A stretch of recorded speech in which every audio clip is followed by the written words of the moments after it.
Muito obrigado. Para mim realmente é um prazer e uma honra. Eu estava até comentando com o doutor Miguel Tortorelli que nós aprendemos muito, né? Já, estando aqui nesse evento aqui, porque nós como leigos do direito, né? Mas ao mesmo tempo nós somos muito ativos, né? Eu sou médico, sou professor de psiquiatria, sou titular de psiquiatria da Escola Paulista de Medicina, né? Também tenho esse chapéu acadêmico, mas eu tenho um chapéu que ele chama de um ativista, né? Eu tenho um ativista. Então, eu e o Miguel, nas últimas semanas, temos feito um grande ativismo no Supremo Tribunal Federal e realmente mesmo sem entendendo muito da coisa, não é possível, não tem lógica isso daí, isso que o Fernando acabou de falar. Não tem, os três depoimentos, os três julgamentos dos três ministros, eu sendo leigo do direito, isso não faz sentido. As pessoas podem ser brilhantes juristas, mas do ponto de vista de saúde pública, do ponto de vista de políticas de drogas, estão completamente perdidos, né?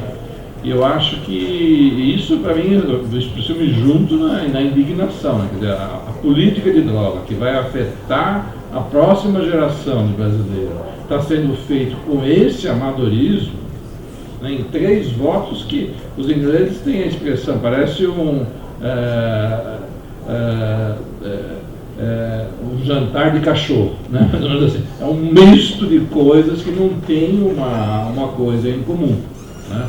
E isso para mim me preocupa muito, né? Você vê que as pessoas não levaram em consideração o próprio depoimento do ministro Celso Mello anteriormente em relação à defesa da constitucionalidade do artigo 28. Parece que eu entendo alguma coisa de... Mas ele está aprendendo alguma coisa. Ele está aprendendo alguma coisa. Mas aí, o ministro como Celso Mello faz lá uma defesa da constitucionalidade do artigo 28. E aí o voto do ministro Celso Mello, para mim, realmente é uma confusão enorme, né? Primeiro que ele fala só maconha. E o artigo 28 ele fala de todas as drogas. E as drogas estão mudando o tempo todo. A gente estava conversando atualmente, só na Europa, que monitora isso, todo ano tem cerca de 300 novas drogas sintéticas sendo produzidas. 300. Não dá para seguir. Eu não consigo seguir. Ninguém consegue seguir isso, porque é uma diversidade de produção de novas drogas que é possível. Então, o Supremo Tribunal Federal, sinceramente, não tem ideia da complexidade desse tipo de coisa. Vários tipos de maconha, como já foi falado aqui. Que nós estamos falando assim, quando o ministro Barroso fala 6 pés de maconha, está falando de que tipo de maconha? Que produz uma maconha de 0,5%, que é uma maconha fraquinha, está falando de skunk, que produz uma quantidade de 30% de THC, que é completamente diferente. Mesmo na Holanda, que é um país que tem um sistema, skunk é considerada droga pesada, né? Então, quer dizer, é de um tamanho incongruente. Então, você vai tolerar a produção só de maconha, o que você vai fazer com os outros tipos de drogas, né? Qualquer um laboratório vai poder produzir êxtase, pode produzir um monte de drogas, um mundo de drogas. Você vai poder produzir isso para consumo próprio. Quem vai controlar isso? Quem vai controlar 6 pés de maconha? 6 pés de maconha no seu apartamento, que vai poder fazer isso em todos os apartamentos, ou no seu sítio, né? Você vai poder... Será que as pessoas vão produzir para só consumo pessoal? Mesmo se você produz tomate para uso pessoal, será que ele vendeu tomate? Como é que é o excedente do tomate, né? Então, é de uma ingenuidade, do meu modo de ver, criminosa. Eu só posso falar essa palavra dura em relação a esse tipo de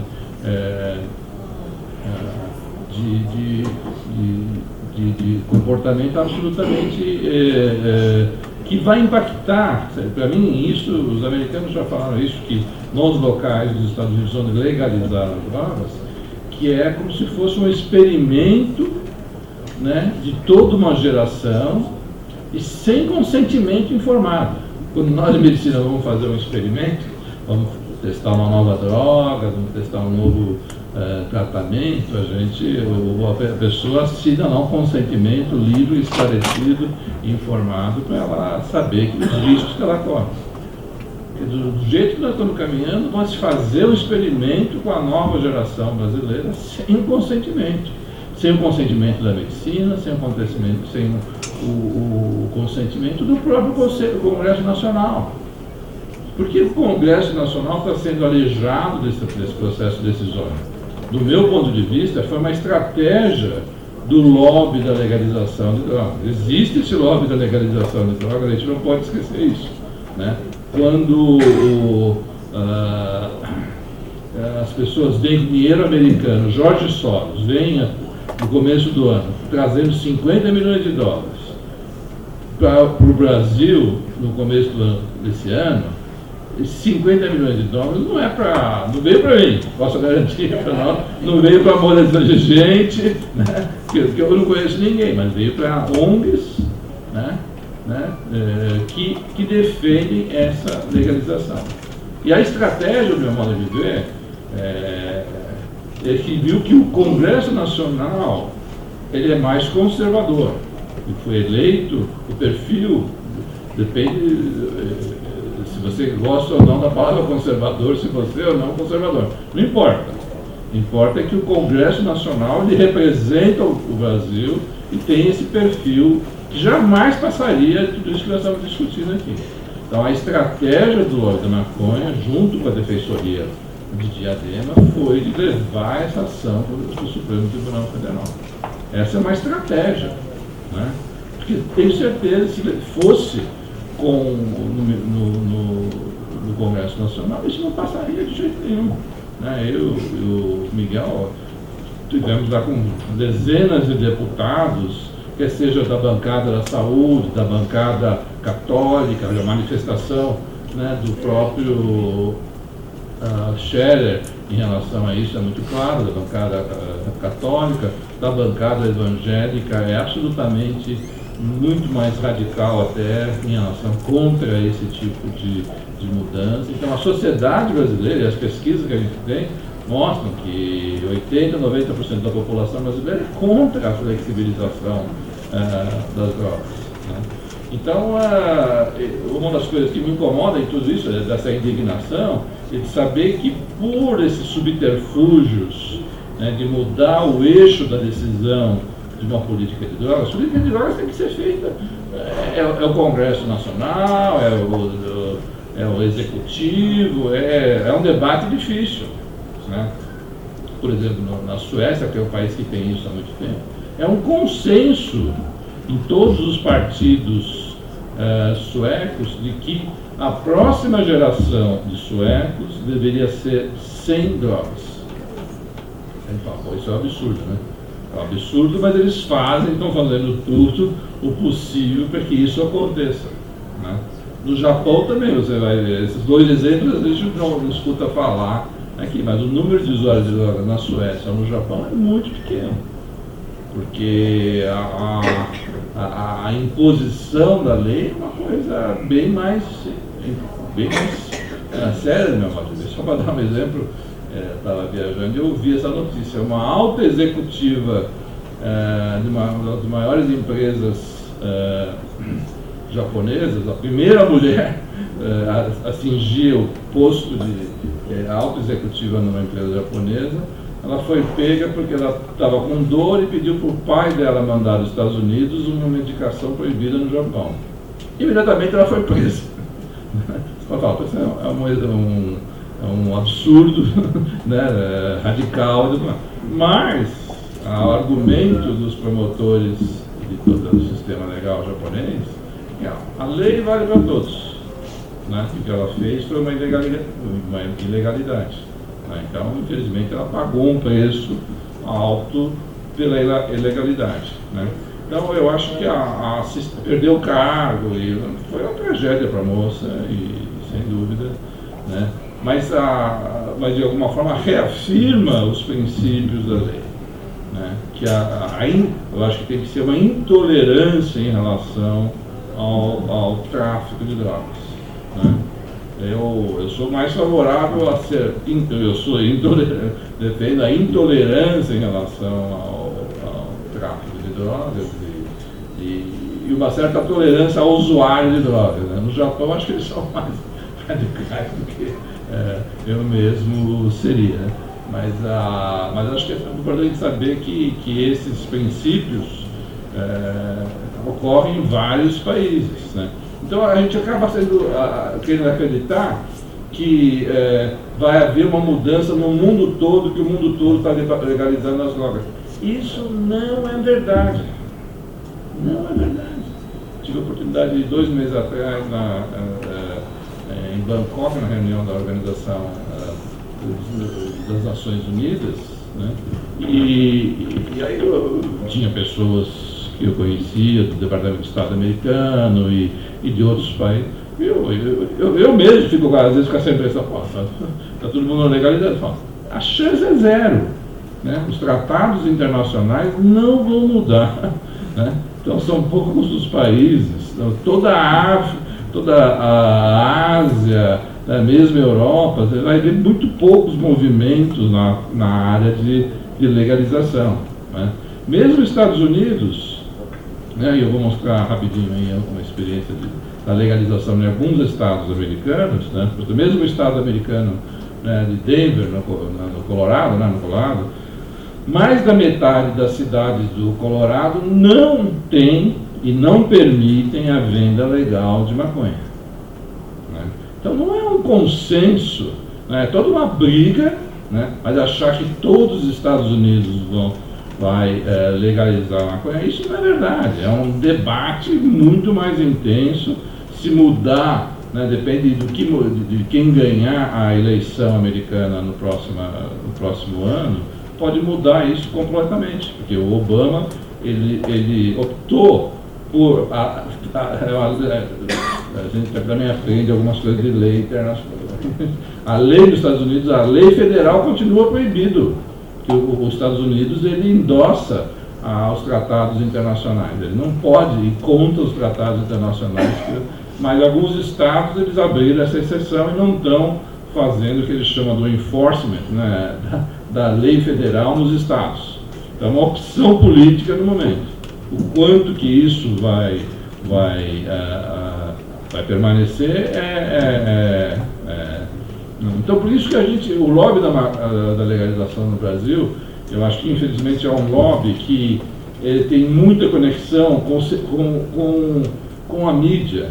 Né? Quem faz a pauta da mídia no Brasil é uma coisa que a minha indignação é diária, porque eu respondo muito à mídia, sou procurado na mídia, é uma tarefa minha, né? Eu vejo isso, faz parte da minha função como professor fazer isso. Mas você vê quando você conversa com as pessoas da mídia que elas já estão com a agenda feita. Né? Eu diria que 95% das agendas, dos quem faz as pautas, né, os chamados pauteiros da mídia, né, não importa de jornal, a Folha é um horror, no meu modo de ver. Né? Vários, não estou mencionando, mesmo a Rede Globo, você vê, os pauteiros são absolutamente a favor da legalização. Então eles acabam vendendo para a gente essa ideia de que todo mundo está legalizando. Né? E esse é um erro que eu mesmo tenho que me policiar, porque isso não é verdade. Não é verdade. Né? Então o nosso caminho aqui no Brasil, já foi falado acho que muito bem, assim, que o nosso país é complexo e nós precisamos desenvolver a nossa própria política de drogas, que tem a ver com o tipo de país que nós temos. Um baixo nível de escolaridade, um baixo controle social de qualquer coisa. Quer dizer, 70% dos bares no Brasil não tem nenhum tipo de licença. 70%. 30% dos cigarros que entram no Brasil são ilegais. É contrabando. A gente não controla álcool, não controla tabaco, vamos controlar pés de maconha plantado por adolescentes. Parece piada, né? Então, o meu medo, assim, que a gente vai chegar, eu vou passar, não vou... quer dizer, uma outra coisa, assim, por exemplo, dos usuários de maconha, né, 41% deles usam cocaína. Então, de alguma forma, desmistifica um pouco essa ideia de que pessoal, o que tem de mais fumar um baseadinho? Primeiro que cada vez menos os adolescentes estão fumando um baseadinho. Na minha clínica particular, quando eu chego, os adolescentes estão fumando 8 baseados. Uma maconha muito mais forte. Então, você gosta de fumar. E eu já vi, com dor no coração, ver pais mais tolerantes falam, se você fumar um baseado por mês, falando isso pro filho, tudo bem. Quem vai fumar um baseado por mês? Os caras começam a fumar, né, aos 14 anos e rapidamente passam para 8 baseados por mês. Começa mal na escola, ou tem surto psicótico. Né? E a gente não pode esquecer esse dado que foi do nosso levantamento, quer dizer, dos usuários de maconha, 41% deles usam cocaína. Então é difícil a pessoa só usar uma droga, ainda mais quanto mais precocemente, e 62% começam antes dos 18 anos. Né? Então, quando nós estamos falando, por isso que eu estava insistindo nesse aspecto, né? O Supremo Tribunal Federal, isso é uma coisa que, pouco oportunidade que nós tivemos de falar com os ministros, nós falamos exatamente isso. O que estamos discutindo é a próxima geração. O jornalista que fuma seu baseado de noite escrevendo uma matéria, eu estou pouco me lixando para essa pessoa, sinceramente. Né? Porque ele vai ter problema de memória, vai ter problema mas ele já tem uma profissão, né? tem lá, não é uma prioridade do ponto de vista de saúde pública. Mas para o adolescente de 14 anos que está começando a usar, né, essa é uma prioridade. Essa vai ser a implicação. Se você realmente cair o aspecto constitucional do artigo 28, você vai legalizar todas as drogas e vai legalizar a produção de drogas. Essa coisa realmente de achar que as pessoas vão poder plantar maconha, isso vai ficar tudo bem, né? Você vai só estimular o tráfico, você vai aumentar o tráfico. Né? Então, eu acho que para mim, do meu ponto de vista, eu sei disso que a descriminalização da prática do porte, ela já é uma realidade, mas da produção, ela ainda não é uma realidade. Tem muita gente plantando maconha. Mas se cai completamente o artigo 28, do meu ponto de vista, eu já tenho falado isso, o Brasil vai virar um maconhal. Né? E não só uma maconha simples, de 0,5%, eu insisto nisso. A gente tem que entender que a maconha varia de 0,5%, que é a maconha que as pessoas dos anos 60 usavam, que tem um efeito psicoativo baixo, ao skunk, que tem 25%. Que é um outro tipo de droga. Né? Então, esse aspecto é importante a gente ressaltar.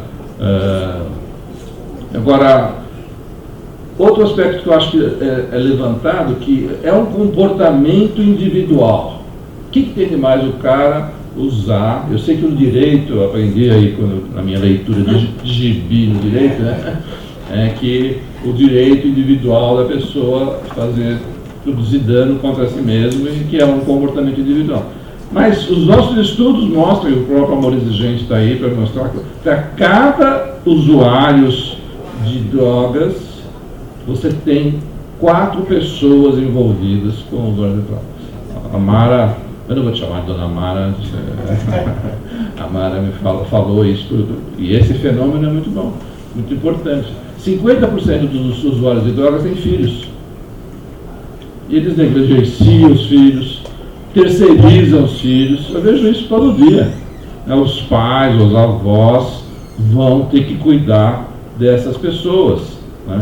E isso daí é um grande problema. Então, achar que o cara tem o direito de usar o seu baseado ou sua droga, e que isso não tem impacto da sociedade, na micro-sociedade, não estou nem falando na sociedade como um todo, mas da família, né? Não é isso que a gente vê, não é isso que o Amor Exigente vê, né? De qualquer clínico que atende aí um paciente por dia vai ver que o impacto, né, achar que a droga só afeta o indivíduo, né, não afeta a família, né, afeta o mercado das drogas, né? Então a consequência disso é grande, é por isso que o Japão e a Suécia não permitem esse tipo de né, tem esse efeito contaminador, né? Quero mostrar agora o que aconteceu. Acho que é importante a gente saber que houve um aumento da potência da maconha. Isso a gente tem que conviver, eu já falei várias vezes, né? Mas eu quero mostrar o que aconteceu nos Estados Unidos, né, no estado do Colorado, por exemplo, porque a gente pensa na maconha, por exemplo, só como um cigarro de maconha. Mas os Estados Unidos, sendo uma sociedade altamente criativa do ponto de vista de produtos, né, criou outros tipos de produtos, a ponto de que hoje, em Denver, no Colorado, 50% do uso da maconha não é feito por cigarro, é feito por esses produtos. Nutella de maconha, refrigerante de maconha, isso aqui é bala de maconha. Vocês vão falar, isso aqui é para o cara de 40 anos fumar, né? São produtos e mais produtos, sucrilhos de maconha. Você vai falar, mas isso não dá efeito. Dá efeito. A maior parte dos casos de intoxicação hoje em Denver, no Colorado, é por chocolate de maconha. O chocolate, parece que do ponto de vista de produto, né, você comer 2 chocolates desses, você fica num barato razoável. Tanto que a pessoa que às vezes não sente o barato de 2 chocolates, come o terceiro, vai para o hospital. A quantidade, né, de THC desses produtos é significativo, né? Então, acho que tem vários produtos que vale a pena a gente saber que, à medida que você abre uma porta, como o próprio Estados Unidos fez, aonde você vai fechar, né? Porque você não vai deixar de importar. Se você pegar o Brasil não consegue controlar nossas fronteiras, né? E como é que você vai controlar isso? Esse é um dos produtos mais perigosos para mim que eu acredito e que eu acho que vale a pena, que é o cigarro eletrônico de maconha, né? Então,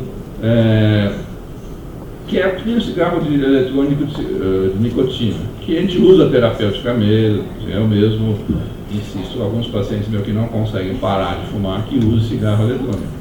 Mas essa tecnologia, ela pode ser feita para maconha. Por 20, 30 dólares, você compra um cigarro eletrônico de maconha, que você vai poder estar fumando, e isso aqui não é nem fumaça, é vapor, né? Então alguém poderia estar fumando um cigarro eletrônico de maconha aí no fundo, saindo um vaporzinho, que você poderia achar que era um cigarro eletrônico, de nicotina, e o cara está completamente chapado, né? Então a tecnologia das drogas, né, é que, do meu modo de ver, o Supremo Tribunal Federal não tem a menor ideia do que eles estão falando, né?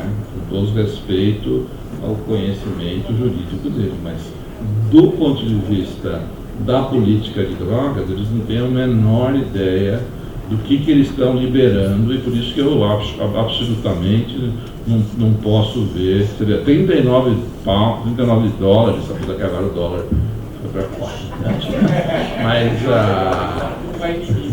não, quer dizer, 40 dólares, 160 reais, 170 reais, não é, para adolescente não é, ou 200 reais, né, não vai fazer a diferença, né? Então, eu acho importante que a gente leve tudo isso em consideração, né, e faça ver o Supremo Tribunal Federal, que para mim é assim, o Supremo Tribunal Federal vai decidir as matérias constitucionais, isso eu aprendi, né? Mas essa questão do uso de drogas é mais complexa do que isso, né? Então eu acho que, espero que eles tomem uma decisão de não tomar decisão e passar essa decisão para o Congresso, que é o órgão que mais... para isso. E mesmo no Congresso, nós já fomos lá várias vezes, é um debate intenso, né, de divergência de opinião, tem pessoas que defendem a legalização, né, mas aí os congressistas que foram efetivamente eleitos para decidir pela vontade do povo, né, vão poder estar falando isso. Né? E pela vontade do povo, não tem a menor dúvida, né, que, como eu falei no começo, que 80% a 90% da população não quer viver num mundo, né, flexibilizado em termos das drogas. Já pagamos um preço muito alto por essa flexibilização que a gente tem em relação ao álcool, né? Ou mesmo pagamos um preço muito alto em relação ao tabaco, né? Então a maioria das pessoas, por princípio, né, tem algumas coisas que valem a gente levar quais são os valores da sociedade que você vive, né? Às vezes parece meio cafona falar de valores, mas para mim, de modo de ver, tem, né? Depois de todos os argumentos médicos, que eu poderia ficar aqui algumas horas falando, né? Quais são os valores da sua sociedade em que você quer viver, em que os seus filhos, a próxima geração quer viver. Você vai querer viver uma sociedade sem controles sobre o uso de drogas, sabendo das consequências que já teve nesses últimos anos, né? Ou você quer viver numa sociedade que tenha mais controles, né? Eu acho que na essência de tudo isso tem...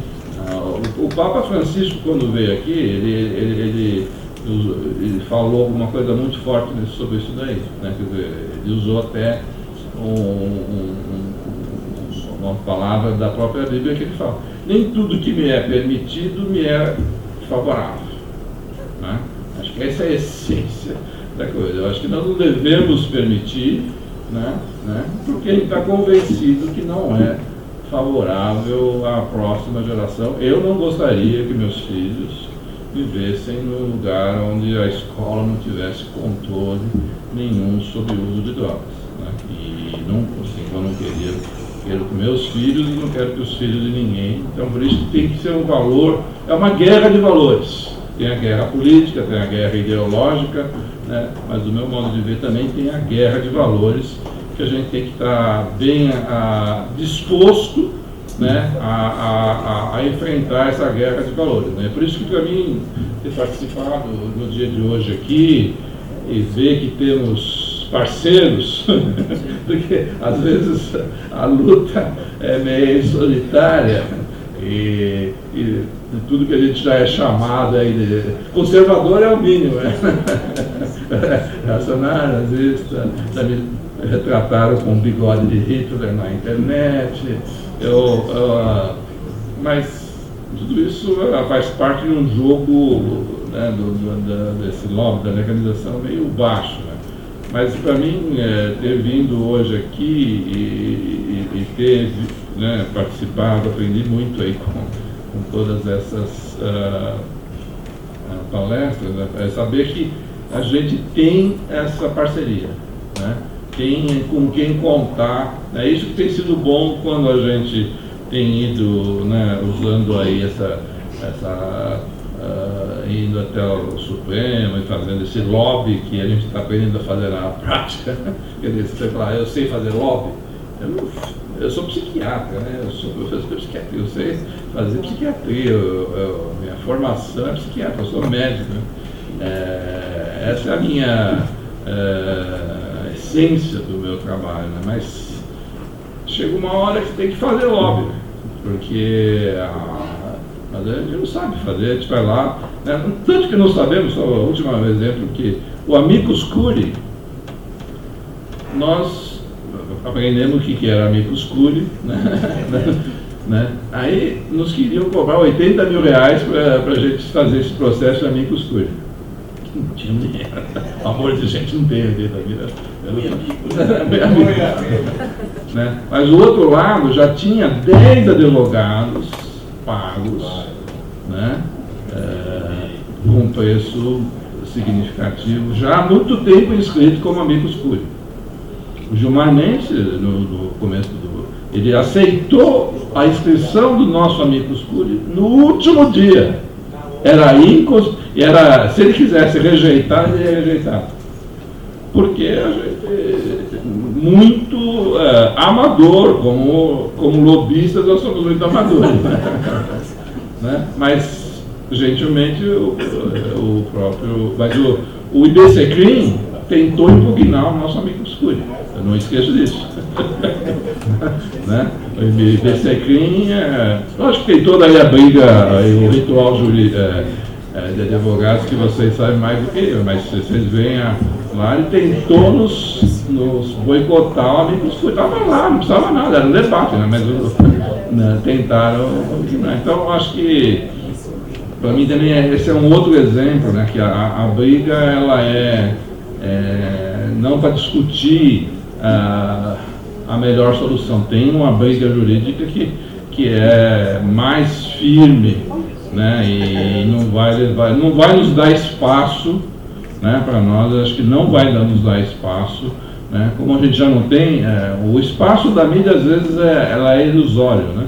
Porque no sentido, como os pauteiros da mídia, eles vão lá, podem me escutar ou escutar qualquer um de vocês, mas eles vão escrever o que eles quiserem, né? Não vão delongar no nosso argumento, não vão. Então é por isso que a gente tem que saber disso e não desanimar, pelo contrário, tem que saber que estamos dispostos a... Essa é uma briga que vale a pena, né? Quer dizer, eu acho que tem várias brigas na vida que não valem a pena, né? Mas essa eu acho que vale a pena. A gente tem despendido uma boa parte do nosso tempo aí nesse processo e acho que vale a pena. Vamos fazer agora um abaixo-assinado aí querendo conseguir 5 milhões de assinaturas. Acho que nós vamos tentar, como sociedade, nos expressar de uma forma consistente, né? Então, obrigado pela atenção, desculpa te falar demais, é que se deixar esse assunto aí.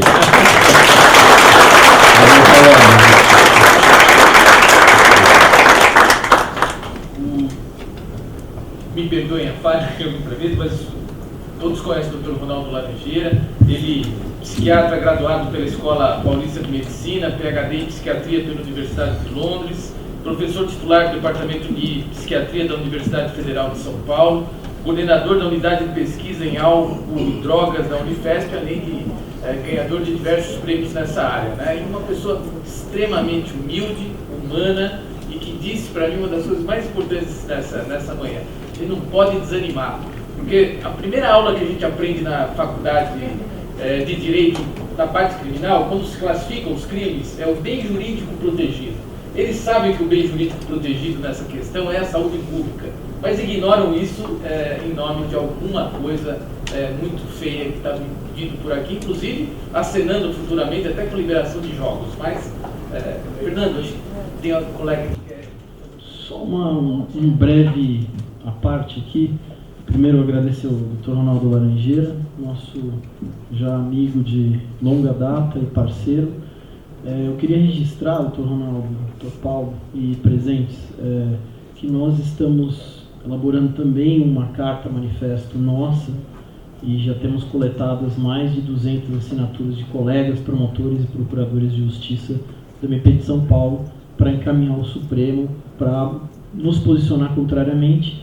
Nós temos uma série de considerandos explicando, né, as razões dessa contrariedade, mas o principal, que eu acho que o Supremo não está atentando, é que, pegando o gancho em tudo que o Rafael falou a respeito dos dados, dos índices brasileiros, nós temos uma população infantil fora da escola. E as drogas, o uso das drogas, eu que sempre fui promotor da infância, sabemos que tiram as crianças e adolescentes da escola. Então, se nós queremos um país evoluído, produtivo e realmente de um nível mundial independente ou desenvolvido, que é o nome que se diz, nós precisamos que essas crianças estejam na escola. E uma criança usuária de drogas, um adolescente usuário de drogas, ele está fora da escola. Esse é o fator preponderante da retirada de crianças da escola, as drogas. Não apenas os abusos, a violência intrafamiliar, que também é desencadeada pelo uso de drogas. Então, todos esses fatores que foram citados muito bem pelo Rafael estão sendo ouvidados pelo Supremo, né? Então, se a gente quer uma pátria educadora, que pátria educadora vai ser essa se a gente tiver criança e adolescente usuário de drogas fora da escola? Era só essa menção que eu queria fazer. Este ano, que é o convívio dela com os amigos. Mesmo, a gente pode chamar de classe média, aluna de escola particular, e ela está sendo alijada de grupos, porque exatamente ela não quer consumir nada, nem álcool, nem droga, e ela inclusive ela fala muito comigo, né? E ela fala, fulano de tal usa já maconha, não sei o quê, dá um pouquinho para o amigo, então, quer dizer, é uma disseminação, né, compartilhada, né? Às vezes a gente deve ter usuário falando que faz compartilhado. E eu queria saber do senhor, o que é isso? O senhor acha, ou o senhor que lida mais, como a gente vai lidar com essa adolescência, né? Que tipo de orientação que eu posso fortalecer mais? Como nossos filhos eles vão estar vivendo num ambiente contaminado, né? E é impressionante, não importa a escola, né? Eu sei que, por exemplo, escolas de altíssimo nível na cidade de São Paulo, que mais ou menos estão tentando fazer 2 grupos de alunos, uns que já usam maconha e outros que não usam maconha. E os próprios professores falam, esse usa maconha e deixa eles de lado. Então já está havendo uma certa aceitação do uso dentro da escola, né? Então por isso que eu falo, os nossos filhos, eles vão ter que conviver num ambiente contaminado, né?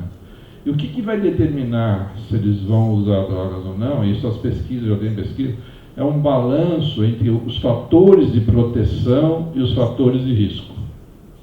Lógico que o ambiente contaminado que eles vão viver, qualquer festa que eles forem, aos 14 anos, vão ter álcool e maconha, né? Então, tem esses fatores de risco. Você vai ter que ver os fatores de proteção. Lógico que se você está conversando com o seu filho, sua filha, é um fator de proteção, né? Se ele tem valores, né, no sentido de ir bem na escola, quer seja fatores religiosos, né? Os fatores religiosos, por exemplo, são valores, não importa a religião que a criança possa ter, né? Se a pesquisa é bem estabelecida, quanto mais bem aderida à escola a criança tiver, quanto mais valores religiosos e mais valores da parte esportiva a criança tiver, são fatores de proteção importantes. Se a família fizer uma refeição junta por dia, fazer refeição é sentar todo mundo, eu tenho 3 filhos, é uma zona, cada um fala uma hora, mas o pai trata a mãe, conversa, discute. O que acontece no jantar de uma família, pelo menos na minha, é uma coisa dinâmica, mas o fato de ter lá todos os dias, né, é um dos fatores de proteção. Pode parecer uma banalidade, né?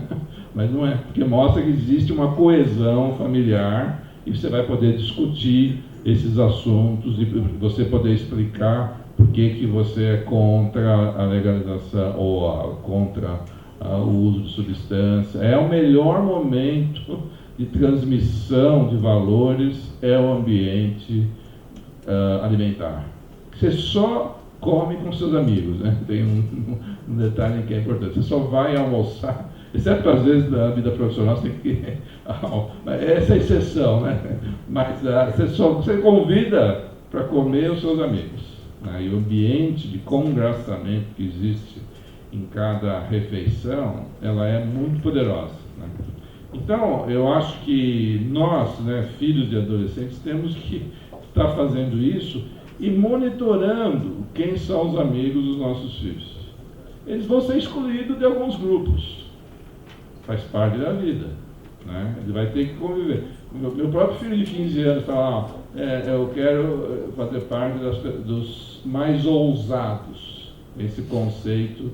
Os mais ousados são, às vezes, adolescentes que estão começando a usar, ou o risco de usar. Você tem que descobrir, ousado significa o quê? É aquele que vai correr 200 metros em 20 segundos ou aquele que vai estar trazendo coisas para consumir? Esse é o debate, você entende?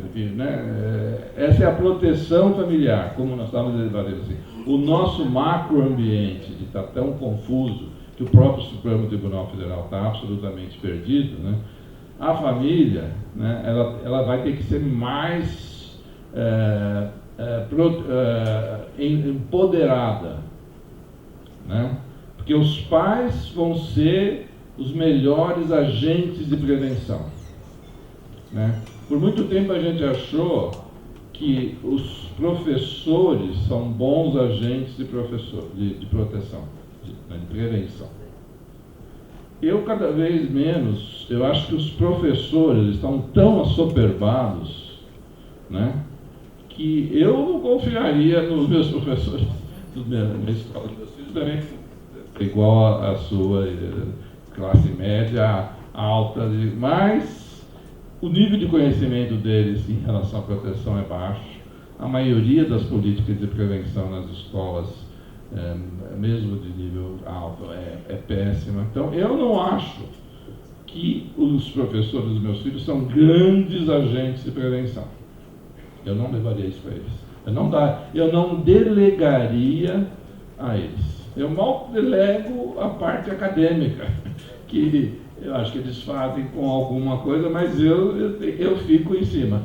Eu sou um pai meio chato, né? Meus filhos falam, acho, é consenso entre meus filhos que eu sou um pai chato, né? Mas sou chato porque eu fico cobrando que eles leiam um livro por semana, que eles tenham uma série de coisas que eles detestam, né?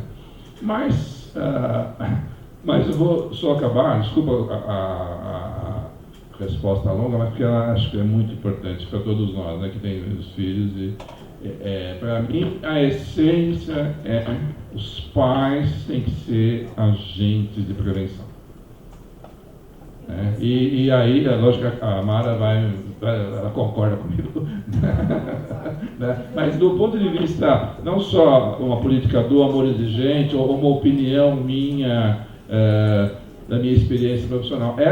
Se eu pegar os principais estudos americanos, o consenso de que está se buscando das melhores práticas preventivas, né, dessa reunião que eu mencionei que eu fui, que a organização dos Estados Americanos estão buscando, uma dos pilares lá é os pais como agentes de prevenção. Então, acho que isso é importante a gente ter na nossa cabeça. Então, vai durar bastante a sua função como agente de prevenção da sua filha. Como todos nós, né? Por isso vale a pena pensar 10 vezes antes de ter filho. Eu queria partilhar com vocês a minha experiência quanto à prevenção. Vocês não fazem ideia da importância de avós nessa história.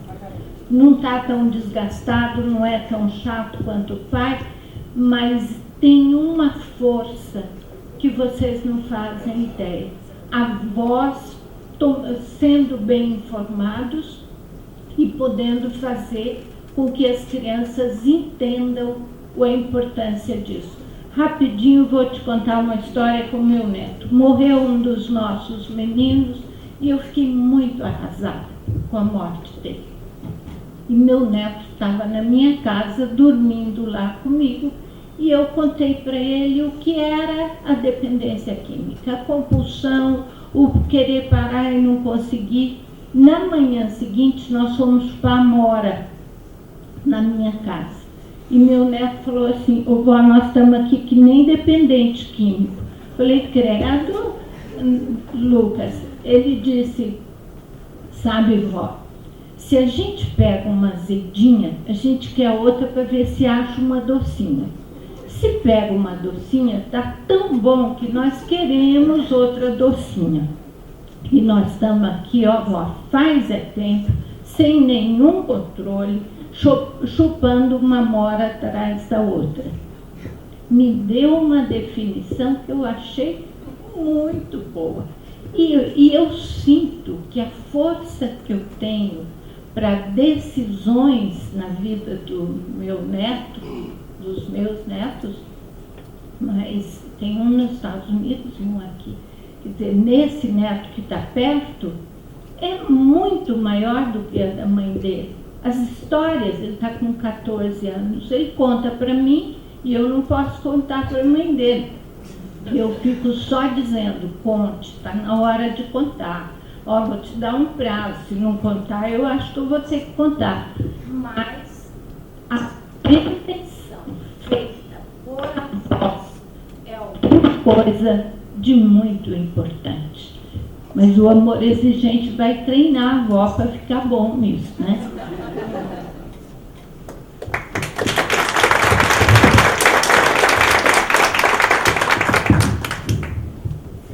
A gente ainda tem os votos, a gente só teve 3 votos, né? Ainda tem o resto dos votos.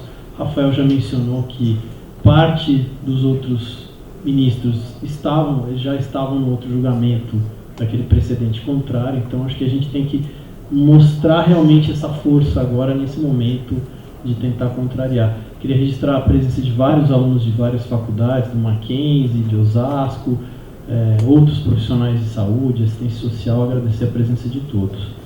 A Silvia quer falar também. Eu queria só, e mostrou a diferença de valores, né? 91, a primeira vez que eu fui ao Japão, toda a família, primos da minha mãe foram nos recepcionar, e o que me chamou a atenção, todos falaram pra gente, beberam, né?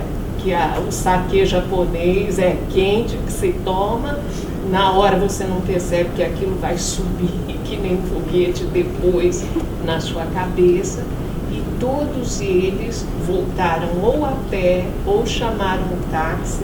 Por quê? Porque você matar uma pessoa estando embriagada, 18 anos na cadeia em 91. A vida é preciosa para essas sociedades. A gente aqui nunca trata o ser humano como igual. A gente que é promotor só vê a justiça indo para o buraco. Não tem a ideia do que seja dignidade humana.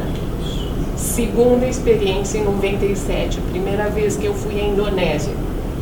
Antes de você pegar as suas bagagens, estava lá em inglês, pena de morte aos traficantes. Então, assim, a gente ouve o debate da pauta da mídia porque o brasileiro foi pego lá traficando. Veja quantas vidas ele ia desgraçar com aquele tanto de cocaína que ele levava, não é? Então, um Supremo que insiste em dar pena alternativa para traficante, qual é a consequência que está sendo trazida ao Brasil? O ano passado, no ano da Copa, nós tivemos na minha vara ucraniano que mora na Polônia, veio traficar aqui, colocou a cocaína, eles fazem lá uma decomposição, a cocaína estava impregnada na roupa, não é? Então aquela surpresa, abre a mala, o cachorro latiu e como é que tá? Cadê a cocaína? Né? Teve que lavar quimicamente para chegar à quantidade de cocaína que a pessoa estava trazendo. Ele tinha feito uma fortuna, mas ele escrevia o diário e ficava se perguntando, eu desgracei a vida de quantas pessoas? O Supremo não sabe nada. Acho que eles não sabem nem quantas gramas leva a pessoa a overdose a morrer. A gente que é promotor tem que fazer o nosso papel. Deu pena alternativa, tem que recorrer. Mas é uma luta em glória, porque a gente vê o quê? O tribunal não está interessado. E a última, que ainda aconteceu esse ano comigo, a defesa falou tanta bobagem numa resposta durante o processo, que me deu clique, deixa o oficial Polícia Federal para saber se esse bandido que está cumprindo 20 anos de prisão, se realmente ele é um santo. Qual não foi a minha surpresa? Ele levou a família a Miami e voltou via Frankfurt. O que será que ele foi fazer? Não é? Ele estava com pasta base de cocaína, cumprindo pena aqui na nossa vara de execuções criminais, não pediu autorização para viajar, e assim é o nosso país. O tráfico está fincando o pé e todo mundo colocando a cabeça debaixo da terra. Nós vamos pessimamente. Por quê? Porque, ao contrário do crime, que é organizado, a justiça é desorganizada, os operadores do direito ainda mais desorganizados. Então a gente só lamenta que provavelmente daqui a um tempo, 20, 30 anos, o tráfico é que vai dominar, não é?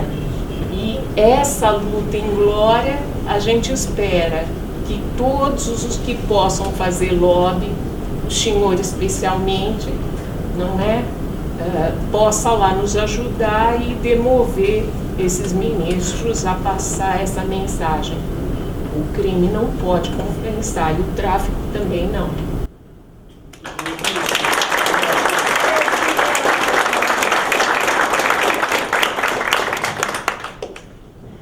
Só queria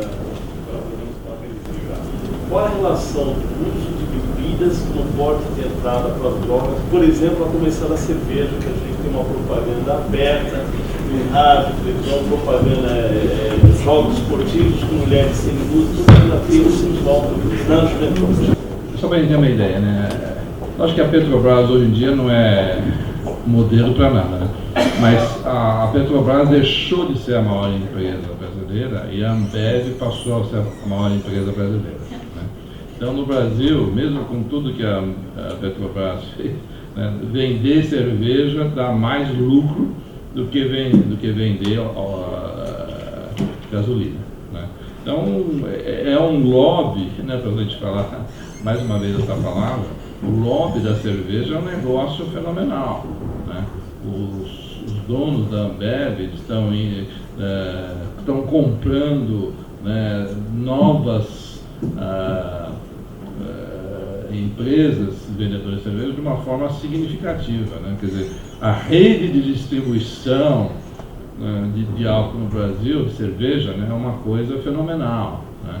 Então, o objetivo dessa rede, no meu modo de ver, é atingir a população mais jovem, né? Você pegar a população até os 25 anos de idade, né, 60% do consumo de álcool no Brasil é feita para essa população até 25 anos de idade. 60%. Né? Então, e a gente fala, pô, no Brasil todo mundo bebe. Não é verdade. 50% da população brasileira não bebe nada. Zero. Né? Então você tem aí que praticamente 20 e poucos % das pessoas consomem 80 e tantos % de toda bebida alcoólica no Brasil. Né? Então esse panorama genérico é importante a gente ter para tentar responder adequadamente a sua pergunta, porque nós temos isso, né, e temos estudos bem feitos do caso do álcool, né, de quanto que a indústria do álcool seleciona os adolescentes para começar a beber precocemente, né? Isso é feito com patrocínios de festas, universidade. As universidades, a medicina, eles chegam a vender cada cerveja por R$1. Eles compram por 5.000 latas de cerveja para beber nos primeiros 3 meses. Né? Então, tem até estudos mostrando os grêmios, né, os centros acadêmicos, a cooperação dos centros acadêmicos com a indústria de cerveja. Então é como se fosse um tráfico, né? Quer dizer, a gente associa o tráfico só com o cara da favela, né? Mas a indústria do álcool, ela faz isso, né, para facilitar o consumo precoce de álcool. E os estudos mostram, né, que quanto mais precocemente você beber, maior a chance de você ir para outras drogas. É por isso que nos Estados Unidos, a idade mínima para beber cerveja ou beber qualquer bebida é 21 anos. E essa foi uma lei estudada, por mais de 200 estudos, fiz a revisão desses estudos. É mais de 200 estudos que mostram que da vantagem que é você ter leis que protejam até os 21 anos de idade. Então, no álcool a gente já sabe o que fazer, né? Quer dizer, os Estados Unidos faz isso, essa é a boa prática. No Brasil, fala, se você fazer isso de 18 para 21 anos, vai virar um problema. É um problema, mas seria, do ponto de vista puramente de saúde, faz sentido, né? Então a gente já sabe no álcool que tem que ser feito. Agora, no caso da maconha, nós vamos fazer exatamente o oposto, né? Para mim, é que não faz sentido. Então, é exatamente que usando a experiência do álcool, né, e do cigarro também, né, que a gente tem que se motivar a não deixar uma medida como essa da STF. Então, porque não só do álcool levar a consumir mais álcool, mas de ser o álcool ser porta de entrada para as outras drogas. É por isso que a lei, essa lei dos 21 anos dos Estados Unidos, não se abre mão lá de jeito nenhum, né, apesar de ser um país bem mais liberal no sentido assim dos produtos ser vendidos como quiser, mas a lei do álcool não se muda isso em nenhum estado, ninguém se propõe porque se viu que tem evidências suficientes para não mexer nessa lei. E olha que a indústria do álcool se mexe para mudar isso, né? Porque se pegar 3 anos de idade, dos 18 a 21, né, é um mercado enorme, né? E essa é uma lei muito fiscalizada, né? Eu tive a oportunidade de ir num evento que tinha, sei lá, mais de 2.000 pessoas que eram só fiscais dessa lei. E eram pessoas, eram pais, eram professores, tinha muitos voluntários e tinha até pessoas que ganhavam para isso, né? Nós temos uma lei até, só para terminar aqui, no estado de São Paulo tem uma lei de fiscalização, de punição muito boa, mas ela, infelizmente, foi aquela que não pegou, né? Ela é uma lei razoável, né, que eu entendo de lei, mas a gente não fez essa lei vingar. Rapidamente, ao que disse a Silvia aqui, eu acho que ainda vigora um romantismo de parte da opinião pública de que o tráfico ele é algo da década de 70, dos hippies, algo descompromissado. Mas, na verdade, quem trabalha na parte criminal sabe muito bem que existe todo um mercado negro por trás e violento. As regras do mercado lícito, dos grandes conglomerados empresariais para ter a maioria do mercado consumidor, é a mesma regra que é aplicada no mercado negro do tráfico, só que com um agravante, lá não tem regra. Aquele que se colocar diante ou se colocar contra a expansão do tráfico é morto, ou se não colaborar com as regras do tráfico é morto. Não existe, e aí os promotores criminais aqui de São Paulo sabem bem disso, como nós lá do interior vemos isso todos os dias, não existe mais o tráfico no varejo, não existe mais a pessoa que abre uma portinha e vende a sua droga, ele não produz a sua droga, a droga para chegar até ele tem toda uma cadeia maior por trás, que faz parte de toda essa logística criminosa. Liberar as drogas é ampliar esse poderio dessa organização criminosa. Essa organização criminosa, primeiro o Comando da Capital aqui em São Paulo, o Comando Vermelho no Rio de Janeiro, enfim, ela já tem toda essa estrutura de mercado. Com um agravante ainda maior, liberando o uso do entorpecente, você vai poder utilizar também o próprio mercado lícito na produção de drogas. E o Supremo Tribunal Federal ele não vai estabelecer regras para a produção da droga. O THC da maconha, quem é que vai controlar? Qual é o órgão que vai controlar? Como é que nós vamos conseguir verificar o potencial lesivo daquela maconha? A maconha não é mais aquela da década de 70. É só esse breve... Obrigado. Se houver, o Supremo diz, né, talvez haja causando descriminalizar, mas a droga continuará a ser ilegal. Mas aí, a quem caberá a fiscalização? Na verdade não tem, é o que o Rafael já mencionou. Será que nós não tem previsão. Conseguiríamos passar essa atuação da justiça terapêutica da criminal para a saúde pública? Nem poderia. Vai poder fazer alguma coisa? Porque ou nós vamos estar totalmente alijados de... Se não tem previsão legal de ser crime, qual é a hipótese de infração? Nem infração administrativa vai ser. Estou todo descriminalizando, mas continua a ser ilegal. O que quer dizer? Não, é uma mera retórica vazia, isso é óbvio. Não tem previsão, se não é crime, não vai poder ser mais nada. E esse é o grande problema, que é a discussão que outro grande especialista como o Dr. Laranjeira faz, que é o Dr. Valentim Gentil, ele fala, olha, então no mínimo que se regulamente. que é o que o Dr. Laranjeira fala, como nos outros países.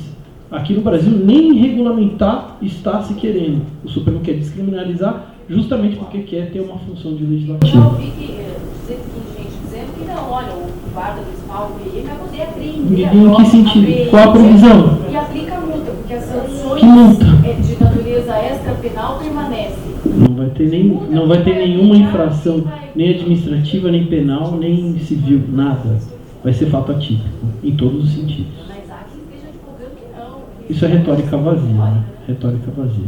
Fernando. Fala, Zé. Como eu vou permitir a última palavra a você, nosso decano. É só uma observação em complementação a todas as preocupações que já foram externadas aqui. Nós passamos 20 anos construindo uma política de enfrentamento de organizações criminosas. Essa política foi, no final das contas, coroada com a vigência de uma lei em 2013, que é o nosso grande instrumento de enfrentamento das organizações criminosas. 1/4 do dinheiro que circula no globo, 1/4 está na mão dessas organizações. Eu não me refiro ao PCC, que é uma mazela, mas é uma mazela localizada nossa, do nosso dia a dia. Eu me refiro às organizações criminosas transnacionais efetivas, a Yakuza, as Tríades, a máfia russa. Todas essas organizações trabalham com corrupção do setor público, isso é absolutamente efetivo, e tem como, assim, mola mestra de atuação o tráfico de drogas no mundo inteiro. Então, uma decisão do Supremo Tribunal Federal, na esteira do que está sendo noticiado, vai criar dentro do país uma zona livre, uma zona franca de atuação de narcotraficantes e de organizações internacionais, e as consequências dessa chegada, que não é uma chegada fortuita, coincidentemente elas acontecem 2 anos depois da maior vitória do poder público no enfrentamento de organizações criminosas. Eu acho que a gente precisa pensar que as coisas assim, sem nenhuma teoria da conspiração, que as coisas não acontecem por acaso. Existe sempre algo oculto que precisa ser pesquisado em cima dessas falas que são retóricas e sem enfrentamento de dados concretos. É só uma observação. Obrigado, Zé. Bom, iniciar os trabalhos, já que o Dr. Paulo Sérgio não pôde permanecer, agradeço a Mara, com uma fala aqui muito emocionante. Mário Sérgio, com sua precursora atuação nessa justiça terapêutica. O Cássio, com a nossa fala apaixonada, indignada, né, de investigações que a gente tem feito, tem descoberto isso que o Zé Reinaldo falou. Não por acaso as drogas estão entrando aqui, mas sim porque o leste europeu, os laboratórios de drogas lá, sabem que não são catalogadas como drogas. É isso que o Dr. Ronaldo Laranjeira falou. Então agradeço a palavra de todos. Agradeço ao Dr. Ronaldo Laranjeira por último, que é um grande parceiro, e o convido depois a assinar o nosso manifesto para que a gente encaminhe ao Supremo. Obrigado.